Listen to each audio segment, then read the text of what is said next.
नहीं कर रहे हैं, we just taking extracts.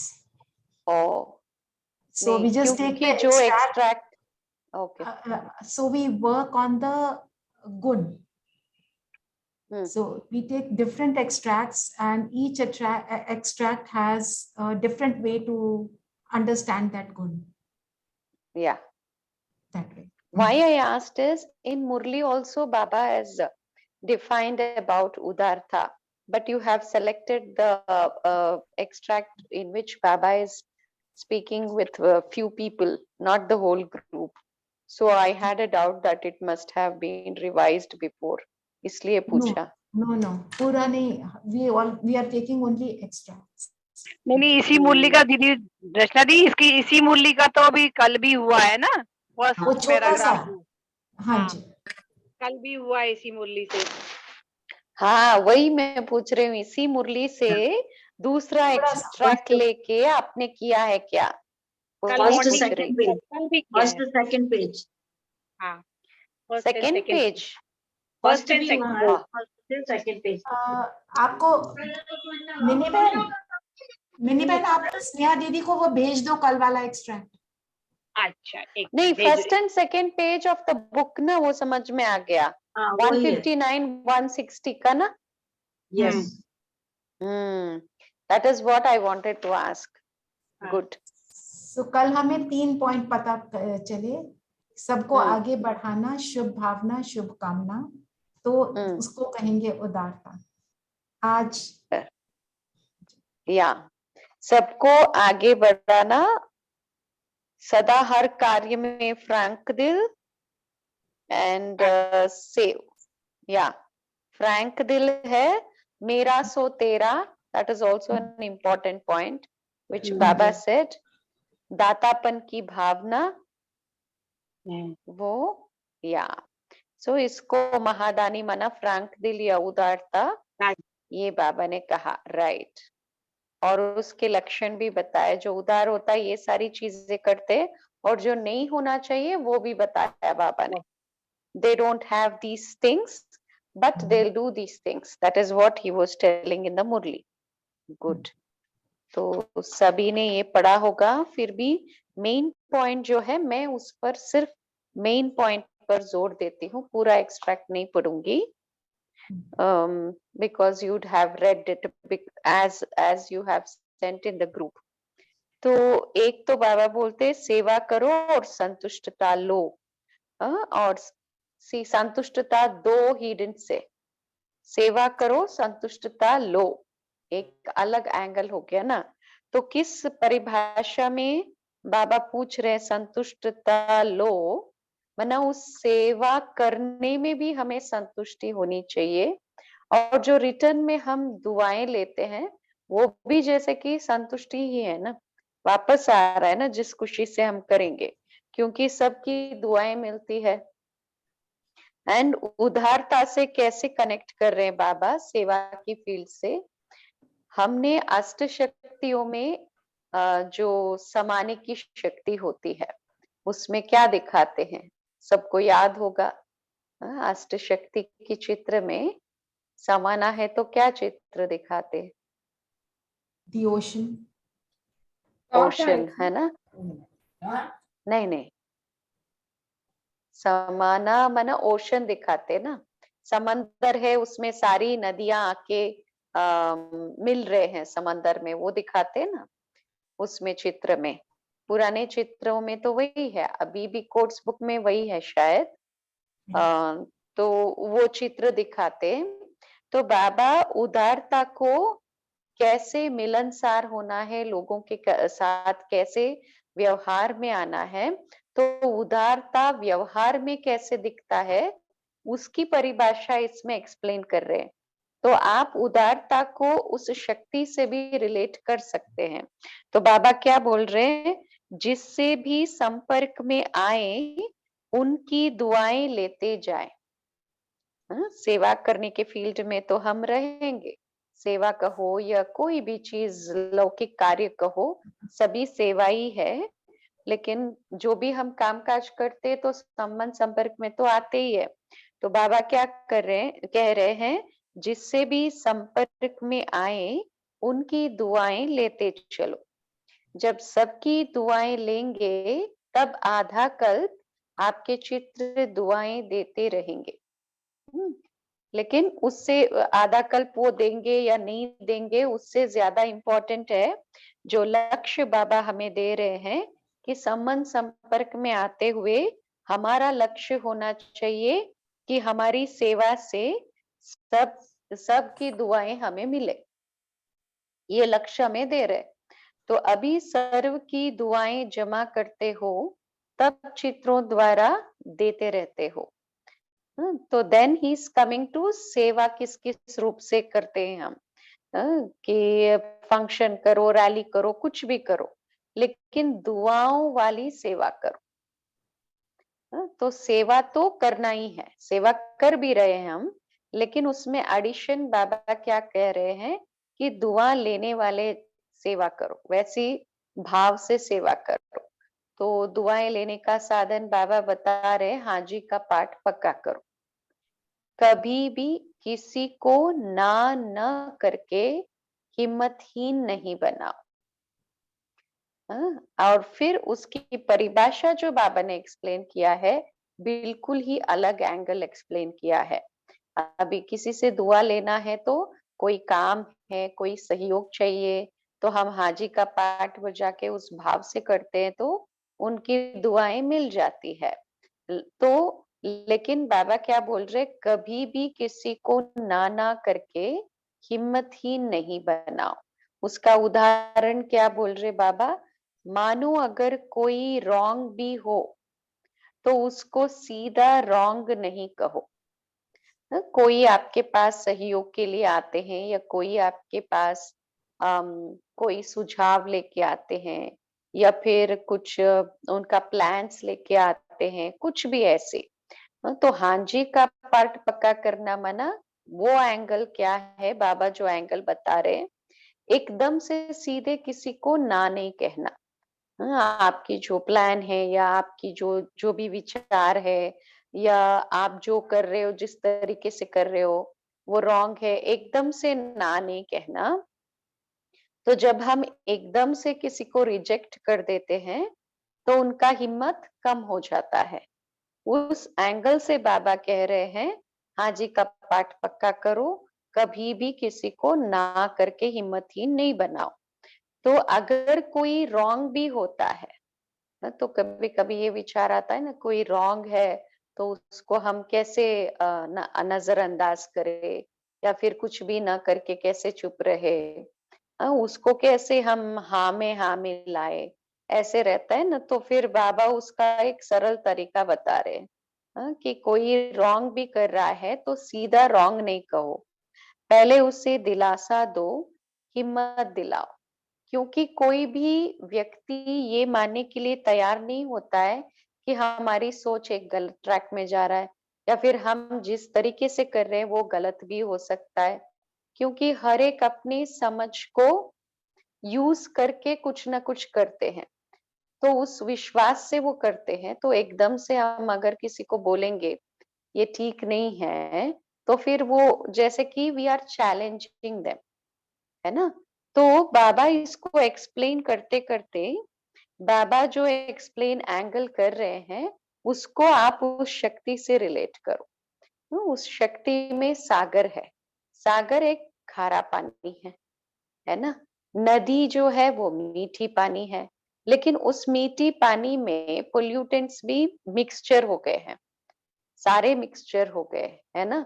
फिर भी सागर क्या कहते हैं, सागर क्या करती है, सारे नदियों को अपने में समा लेती है, समा कर वो नदियों को भी अपने समान बना लेती है। समाने का उसका तरीका भी क्या है, वो ये नहीं कहता कि फिल्टर होके आ जाओ या ऐसे आओ वैसे आओ, nothing, just everything just flows into the ocean. अंदर आने के बाद ओशन क्या करता है, व्हाटएवर द वेस्टेज है उसको फेंक देता है, कुछ चीजें जो मछली है जो भी है सागर में उसके खाना बन जाता है। तो इजीली सागर पोल्यूट नहीं होता है, नदी है तालाब है वो पोल्यूट हो जाता है। क्यों पोल्यूट होता है, क्यों पोल्यूट होता है? इसके ऊपर भी बाबा ने एक मुरली चलाई। क्यों पोल्यूट होता है? सागर हो, नदी हो, सॉरी नदी हो, तालाब हो, सागर तो पोल्यूट नहीं होता है जल्दी से, because they don't throw लेकिन it ये out. They दीदी don't वो throw नदी it की out, power, keep it inside. They keep the negative inside. The कचरा अंदर रख रहता है।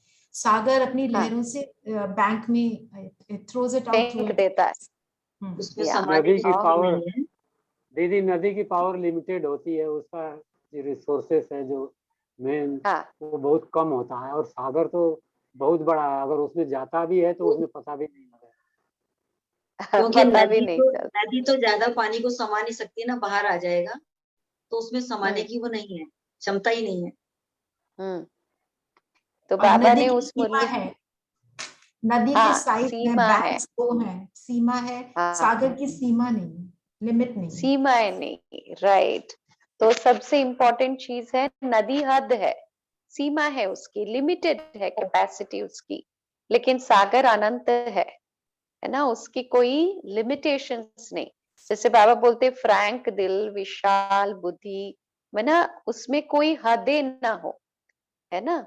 हदें मना एक हद होती है लिमिटेड, दूसरी हदें होती है हमारी सोच की हद, है ना। लिमिटेड माना कैपेसिटी, जो फिजिकल कैपेसिटी को हम डिस्क्राइब करते हैं, लेकिन बाबा विशाल बुद्धि किस रूप से बोल रहे हैं? सोच की रूप से बोल रहे हैं, जिसमें हम देहबान की लेबल्स को लगाते हैं। इस व्यक्ति की इतनी ही क्षमता है, यह व्यक्ति ऐसा है, वो व्यक्ति ऐसा है, ये सारे देहाभिमान की रिलेटेड लेबल्स है ना, तो वो हदें नहीं होती है। इसलिए जब हम आत्माभिमानी बन जाते हैं, तो इस लेबल से, हदों से पार जा सकते हैं, तभी हम किसी व्यक्ति को उसी रूप में समा सकते हैं। नहीं तो क्या होता है, जब हदों में आ जाता है मन अपना, या बुद्धि जिस एंगल से जिस व्यक्ति को या कहो परिस्थिति को देख रहा है, उस लेबल्स के या हदों के द्वारा देखते हैं, तो हमारी सोच जो है वो नैरो हो जाती है। तो फिर उसको, उस चीज को उसी रूप से हम समा नहीं पाएंगे, उसको परिवर्तन करने की कैपेसिटी कम हो जाती है हमारे में, क्योंकि जैसे ही नेगेटिविटी अंदर गया, ऑलरेडी मेरी कैपेसिटी कम है, उस लेबल्स के आधार से हम उसको देख रहे हैं, तो फिर क्या होगा, वो पोल्यूटेंट्स कहीं ना कहीं, वो लेबल्स कहीं ना कहीं हदें हमारी बुद्धि को भ्रष्ट करती है, उसको इन्फ्लुएंस करती है। हमारी डिसीजंस, हमारे जो व्यवहार है उस व्यक्ति के साथ, वो बदल जाता है ऑटोमेटिक। इसलिए ना बाबा बोलते हैं कि बाबा क्यों बच्चों को मना, कुछ भी हम गलत कर रहे हैं, कैसे भी बच्चा हो, बाबा क्यों अपने ऊपर शुभ भावना रख सकता है, उस ऊंची नजर से देख सकता है? Because he is always in that soul consciousness, he is never coming in that limited things. हदों में कभी नहीं आते बाबा। तो विशाल बुद्धि का एक परिभाषा ये है कि हम हमेशा बेहद में रहे। हदें माना बॉडी और बॉडी कॉन्शियस से रिलेटेड जो भी चीजें होती है, वो हदें होती है। और बेहद माना जो इस बॉडी कॉन्शियस से ऊपर आत्मा की जो निजी गुण है, शक्ति है, या उस आधार से किसी चीज को देखना या किसी चीज से कनेक्शन में आना, है ना, तभी हमारी सोच विशाल हो सकती है। तो अगर सोचो, एक छोटी सी एग्जाम्पल मैं देना चाहूंगी इसमें। मैं हमेशा जब इसको एक्सप्लेन करती थी सागर कैसे समाता है, तो मैं एक छोटी एग्जाम्पल देती थी हमेशा, कि कोई एम्प्लॉय आपने रिक्रूट किया है आपके कंपनी में, है ना। तो उस एम्प्लॉय को जब आप रिक्रूट करते हैं, तो उसमें कुछ जब वो इंटरव्यू किया जाता है, को कुछ स्किल सेट्स डिमांड होती है उस पोजीशन के लिए, है ना। जब हम रिक्रूट करते हैं तो मैच करने की कोशिश करते हैं, ये कैंडिडेट ये सारे स्किल सेट्स को मैच करता है कि नहीं। 100% मैच करने वाला कोई कैंडिडेट मिलता नहीं, लेकिन जितने भी कैंडिडेट्स यूजुअली इंटरव्यू करते हैं, उसमें से बेस्ट जो मैच करता है उसको ले लेते हैं हमेशा कंपनी वाले, है ना।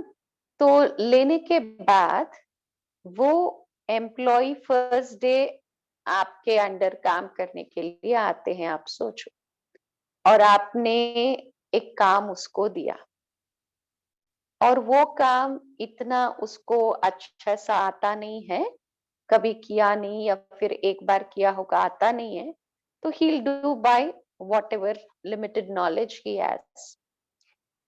As a HOD या फिर as a senior, मैं उस एम्प्लॉय को पहले दिन ही कहूंगी, आपके बायोडेटा में इतनी सारी चीजें हैं, आपने ये लिखा है, इतना सा काम भी आपको नहीं आता, ये भी आप ऐसे करते हो। फर्स्ट डे अगर मैं ऐसे कहूँ तो फिर उस एम्प्लॉय के मन में जो बैठ जाता है, उसके बाद वो जैसे काम करने का तरीका उसका होता है, ये एक सिचुएशन है। दूसरा सिचुएशन है कि हम उसको देंगे and then he doesn't do it well, फिर हम सोचेंगे, फिर उससे बात करेंगे, क्या आपने ये कभी किया था, आपको इसमें डिफिकल्ट लग रहा है, इसको ऐसे करने में डिफिकल्टी हो रहा है, आपने पहले कंपनी में कैसे कैसे चीजें की होगी, उसका आप कोई डेमो आप हम यहाँ पे करके दिखाओ और वो अच्छा सा करे, आप उसको अप्रिशिएट करते जाओ, कोई भी उसका स्किल सेट हो उस आधार से, फिर आप उसको बताओ कि ये भी सीखेंगे तो आपके स्किल सेट में ऐड हो जाएगा और आप बेटर एम्प्लॉय बन सकते हो। तो उसका तरीका आपके प्रति या फिर संबंध हो या काम करने का तरीका कैसे होगा, दोनों ही सिचुएशन में मुझे उसको हैंडल करना है ना। फर्स्ट टाइम जब फर्स्ट तरीके में हैंडल करूंगी, मैं क्या करूंगी, मैं क्या कर रही हूँ एक्चुअली,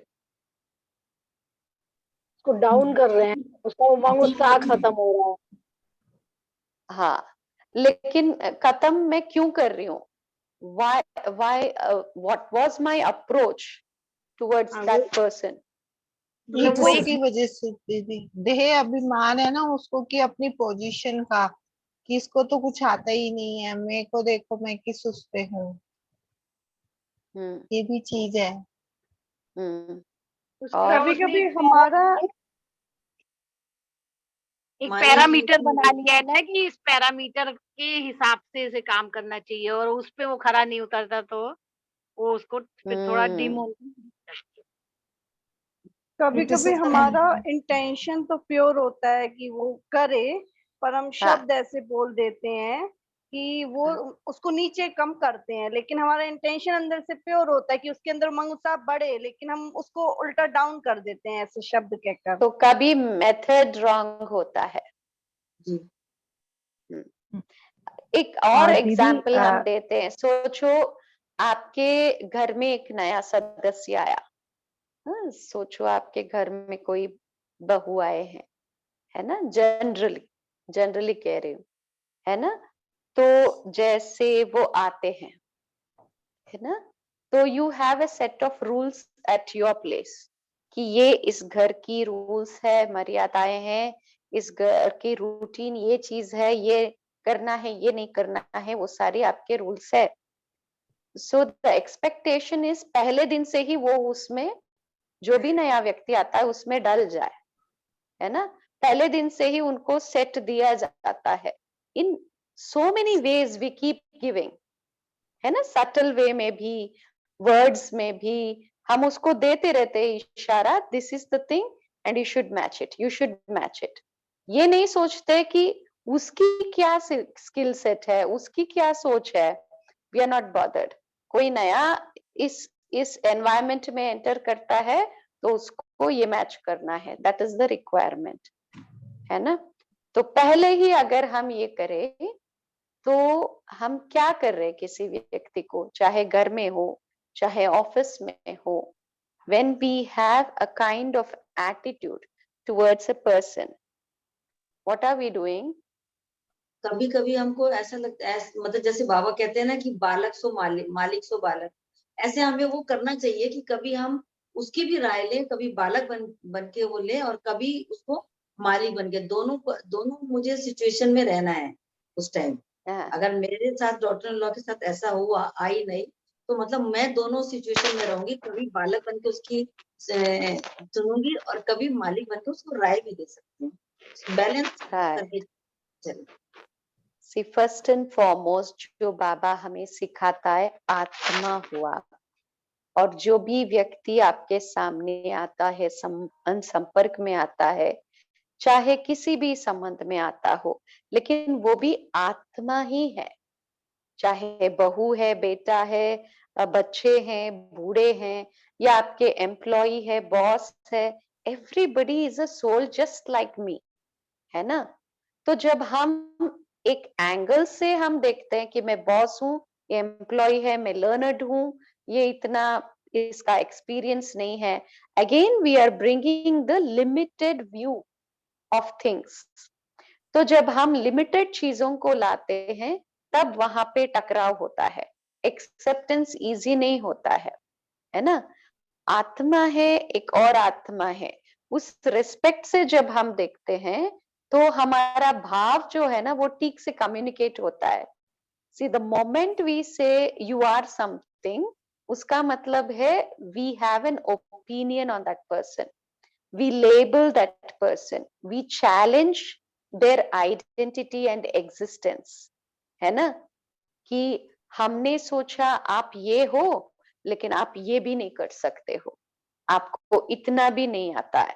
मतलब हम कहीं ना कहीं वो जो व्यक्ति है, उस व्यक्ति की एक आइडेंटिटी जो बना के वो आते हैं आपके सामने, उसको एकदम से हम चैलेंज करते हैं। तो जैसे कि we are challenging the dignity of the soul, तो जैसे उसके सेल्फ रिस्पेक्ट को हम चैलेंज कर रहे हैं, तो कहीं ना कहीं वो हर्ट फीलिंग हो जाता है इनसाइड।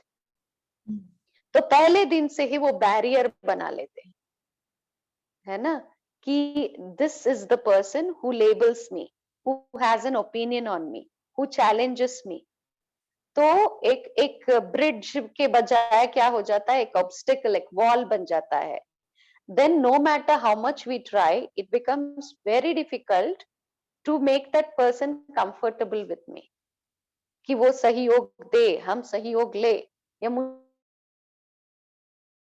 चैलेंज करके उसको बैरियर बनाया। उसी को बाबा ने इस मुरली में स्पष्ट किया है। तो जब हम किसी व्यक्ति से मिलते हैं, संपर्क में आते हैं, first accept them as they are. उदारता मना, बाबा इज टेलिंग, सागर जैसे बन जाओ, वो जैसे भी है, उसमें नेगेटिव है, पॉजिटिव है, कुछ कर सकते हैं, नहीं कर सकते, जो भी जैसा भी हो, उसको उसी रूप से अपना लो। पहले अपनाने के बाद धीरे धीरे से उसके जो कमियां हैं, गलतियां हैं, उसको बाहर निकालने में सहयोग दो।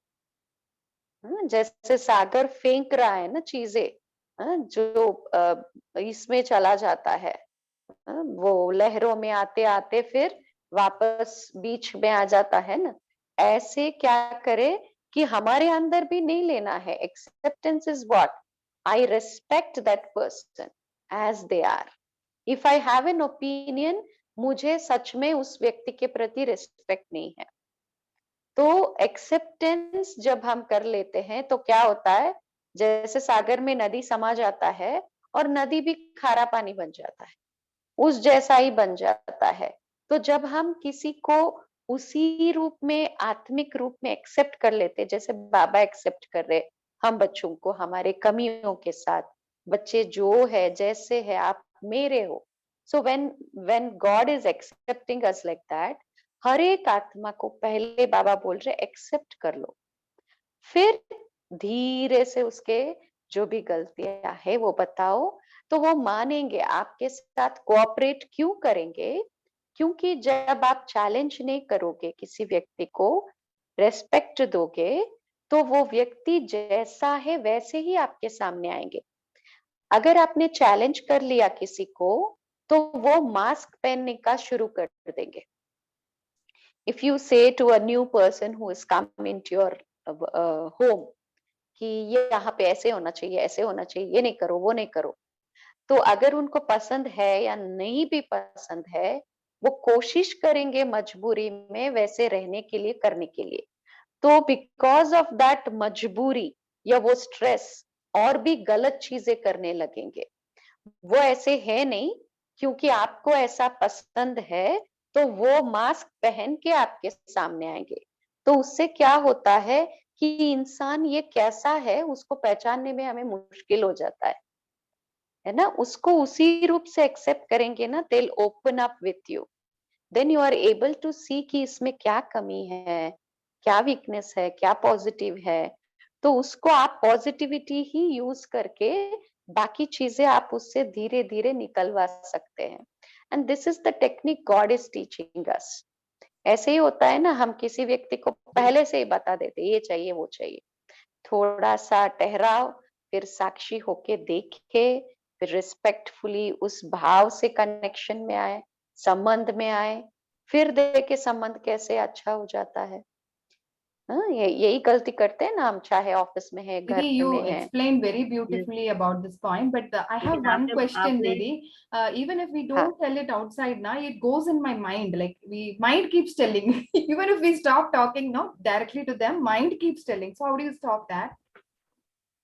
mind keeps आप telling about the opinion we have on Yeah, them. exactly. That this person is made Why? wrong. Yeah.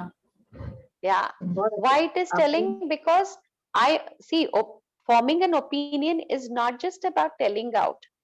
मन में ऑलरेडी ओपिनियन बना लिया ना मैंने, Exactली। तो अंदर से रेस्पेक्ट नहीं है।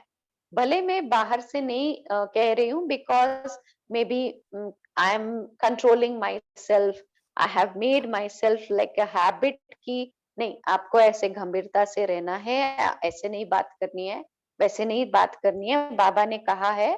तो यहाँ पे हम चुप रहते हैं, लेकिन अंदर की बात बाबा कह रहे हैं ना, अंदर से उस आत्मा को उसी रूप से एक्सेप्ट करो। तो बाप समान इसमें भी बनना है हमें, कि जो जैसा है उसको उसी रूप से एक्सेप्ट करो। अगर नेगेटिव दिख रहा है, गलत चीजें दिख रहा है, तो फिर मुझे ये एक्सेप्ट करना है, जैसे बाबा ने पॉइंट्स दिया है मुझे, नहीं, ये ड्रामा में ये व्यक्ति जो कर रहा है वो सही है, उसका पार्ट है, Okay. और मेरा पार्ट है अभी इसके साथ मिलके मुझे ये कार्य करना है। तो उसी रूप से मैं करूं, ना उसको चैलेंज करूं, ना उसके बाद में ओपिनियन करूं। अभी इस काम से रिलेटेड चीजें अगर डिस्टर्ब कर रही है, फॉर एग्जाम्पल कई चीजें ऐसे होते हैं जो हमारे आपस में मिलके कर्म करने से रिलेटेड नहीं है, उसकी अपनी वीकनेसेस है। I should just ignore them, because I am not here to change that person. God is there to change that person. I am here only to संस्कार मिलाप का डांस करके मुझे सिर्फ उनके साथ ये काम करना है बस। Exactly. तो उस काम से रिलेटेड, उस समय से रिलेटेड अगर कोई डिस्टरबेंस है, तो instead of me being in a hurry, जल्दी से इसके साथ काम निपटा के मैं भाग जाऊं, जितना हम टेंशन में आते हैं या फिर उस चीज को देख के हम कुछ चैलेंज लगते हैं, उतना ज्यादा वहां पे टकराव आएगा। इससे अच्छा है आप एक क्षण के लिए स्टेप बैक कर दो, साक्षी होके देखो, फिर साक्षी भाव से उस आत्मिक स्थिति में आके फिर कनेक्ट करो। यू विल क्लियरली सी कि इस व्यक्ति की इस वीकनेस को से ये डिस्टर्ब हो रहा है, मुझे क्या स्टेप लेना है, आपको इतना क्लियरली पता चलेगा।